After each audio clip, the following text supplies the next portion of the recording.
بسم اللہ الرحمن الرحیم۔ السلام علیکم ورحمۃ اللہ وبرکاتہ۔ یہاں کے متعدد واقعات جاننے کے لیے ہمارے چینل کو سبسکرائب کریں۔ نبی اکرم صلی اللہ علیہ وآلہ وسلم ایک غزوہ سے واپس تشریف لا رہے تھے۔ شب کو ایک جگہ قیام فرمایا اور ارشاد فرمایا کہ آج شب کو حفاظت اور چوکیدارہ کون کرے گا؟ ایک مہاجری اور ایک انصاری حضرت عمار بن یاسر رضی اللہ تعالی عنہ اور حضرت عباد بن بشر رضی اللہ تعالی عنہ نے عرض کیا کہ ہم دونوں کریں گے۔ حضور صلی اللہ علیہ وآلہ وسلم ایک پہاڑی جہاں سے دشمن کے آنے کا راستہ ہو سکتا تھا بتا دیا کہ اس پر دونوں قیام کرو۔ دونوں حضرات وہاں تشریف لے گئے۔ وہاں جا کر انصاری نے مہاجری سے کہا کہ رات کو دو حصوں پر منقسم کر کے ایک حصہ میں آپ سو رہے میں جاگتا رہوں اور دوسرا حصہ میں آپ جاگیں میں سوتا رہوں کہ دونوں کے تمام رات جاگنے میں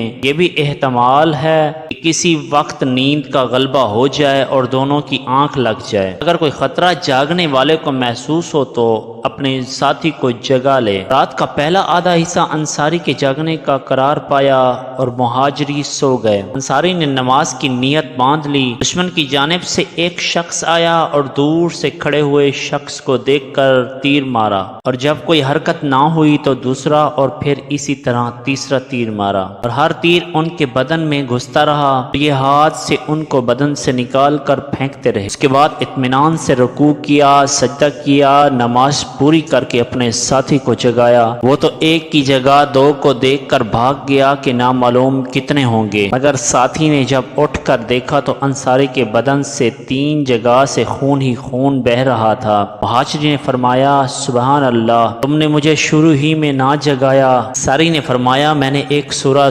کہف شروع کر رکھی تھی، میرا دل نہ چاہا کہ اس کو ختم کرنے سے پہلے رکوع کروں۔ اب بھی مجھے اس کا اندیشہ ہوا ہے کہ ایسا نہ ہو کہ میں بار بار تیر لگنے سے مر جاؤں اور حضور صلی اللہ علیہ وآلہ وسلم نے جو حفاظت کی خدمت سپرد کر رکھی ہے فوت ہو جائے۔ اگر مجھے یہ اندیشہ نہ ہوتا تو میں مر جاتا اگر سورہ ختم کرنے سے پہلے رکوع نہ کرتا۔ یہ تھی ان حضرات کی نماز اور اس کا شوق کہ تیر پر تیر کھائے جائیں اور خون ہی خون ہو جائے اگر نماز کے لطف میں فرق نہ پڑے۔ ایک ہماری نماز ہے کہ اگر مچھر بھی کاٹ لے تو نماز کا خیال جاتا رہے، بھیڑ کا تو پوچھنا ہی کیا۔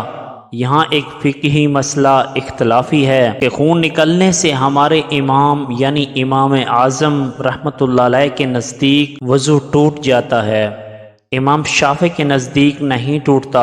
ممکن ہے کہ ان صحابی کا مذہب بھی یہی ہو یا اس وقت تک اس مسئلے کی تحقیق نہ ہوئی ہو کہ حضور اکرم صلی اللہ علیہ وآلہ وسلم اس مجلس میں تشریف فرما نہ تھے یا اس وقت تک یہ حکم ہوا ہی نہ ہو۔ طرح کے متعدد واقعات جاننے کے لیے ہمارے چینل کو سبسکرائب کریں اور بیل آئیکن کو پریس کریں تاکہ ہماری نیو آنے والی ویڈیو آپ کو ملتی رہیں۔